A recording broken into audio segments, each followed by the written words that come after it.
मध्य प्रदेश में होने वाले विधानसभा चुनाव को लेकर भाजपा और कांग्रेस दोनों ही राजनीतिक पार्टियों ने अपनी अपनी तैयारियों को अंतिम रूप देना शुरू कर दिया है।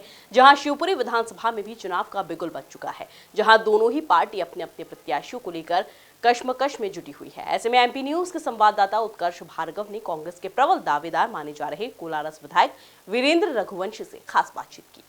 आगामी विधानसभा चुनाव का बिगुल बज चुका है। दोनों पार्टियां अपने चुनाव को लेकर काफ़ी जद्दोजहद कर रही हैं। दोनों पार्टियों की तैयारी शुरू हो चुकी है।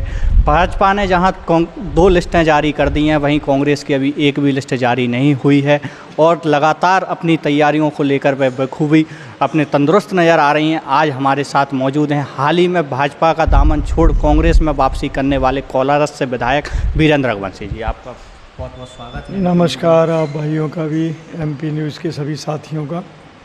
अभी आपने कांग्रेस का दामन थामा है और शिवपुरी में आपका सबसे प्रभावशाली नेताओं में नाम गिना जाता है और आप उम्मीदवार माने जा रहे हैं कांग्रेस के, जो आपका सर्वे में भी नाम आया है कांग्रेस का। तो शिवपुरी के लिए आपका क्या विजन रहेगा आगामी विधानसभा में? मेरे जीवन का लक्ष्य ही जनसेवा है। चाहे मैं पूर्व में शिवपुरी से उपचुनाव में 17 महीने विधायक रहा हूँ या 8 और 13 में भी चुनाव भले ही न जीता हूं, लेकिन लगातार जनसेवा में रहा। 18 से 23 तक कोलारस विधायक बनने का अवसर जनता जनार्दन के आशीर्वाद से मिला और वहां भी मैंने विकास के सारे वो कार्य किए जिनकी अपेक्षा लोग नहीं कर रहे थे। चाहे वो मणिखेड़ा पेयजल योजना हो, चाहे वो कूनो डैम सीरीज़ जिसमें 600 गांवों को 5 विधानसभा के ग्रामों को लाभ मिलने वाला है। अभी तत्काल 4 तारीख को कैबिनेट से जिसकी प्रशासकीय स्वीकृति हुई है। मैं सौभाग्यशाली हूं कि इतनी बड़ी योजना मेरे प्रयासों से और 5 विधानसभा, चाहे विजयपुर हो, पोहरी हो, शिवपुरी हो, कोलारस हो या बमौरी हो, ये लाभान्वित होने वाली हैं। तो विकास में और जनसेवा में मेरी रुचि रहती है। किसी भी पार्टी में रहा हूँ, दोनों में से किसी सीट से विधायक रहा या नहीं रहा, पर मेरी सेवा निरंतर जारी रहती है। अन्याय के खिलाफ, भ्रष्टाचार के खिलाफ और विकास और न्याय के पक्ष में मैंने अपने जीवन को समर्पित किया है। आपने जैसा कि कहा कि मेरा जो मोटिव है वो सिर्फ जन सेवा है। आपको पानी वाले विधायक के नाम से भी शिवपुरी की जनता जानती थी।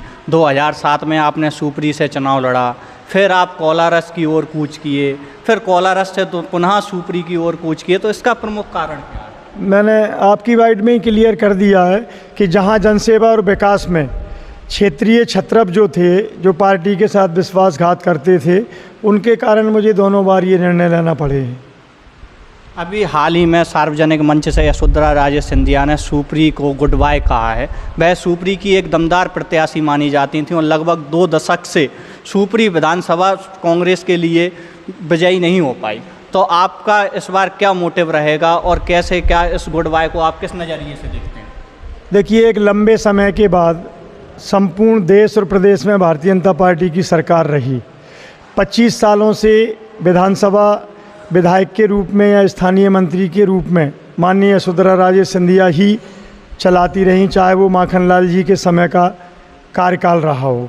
मात्र 17 महीने कांग्रेस के विधायक के रूप में मुझे अवसर 7 और 8 में मिला था। तो इतने लंबे समय के बाद और इस क्षेत्र का विकास ना होना, लोगों से उनका समय पर ना मिल पाना, उनकी अनुपस्थिति और विकास में शिवपुरी विधानसभा का पिछड़ जाना, मैं समझता हूँ यही कारण रहे हैं कि शिवपुरी विधानसभा भारतीय जनता पार्टी और माननीय यशोधरा जी से नाराज़ थी और उस नाराज़गी को शायद उन्होंने अपने सर्वे के माध्यम से मापा होगा या जो भी वजह रही हो, वो नई चुनाव लड़ना चाहती। अच्छी बात है, इतने लंबा समय उन्होंने क्षेत्र को दिया, हम उनको धन्यवाद देते हैं।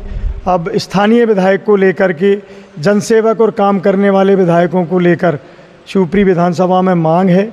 मैंने भी पार्टी से आग्रह किया है कांग्रेस से कि मुझे शिवपुरी विधानसभा से सेवा का मौका दें और जनता जनार्दन से भी, परिवारजनों से भी मैं निवेदन करूंगा शिवपुरी विधानसभा के कि मुझे बहुत अल्पकालीन 17 महीने का समय उस समय मिला था और 8 और 13 के चुनावों में षड्यंत्र का शिकार मैं आप लोगों की मर्जी के बिना हुआ था।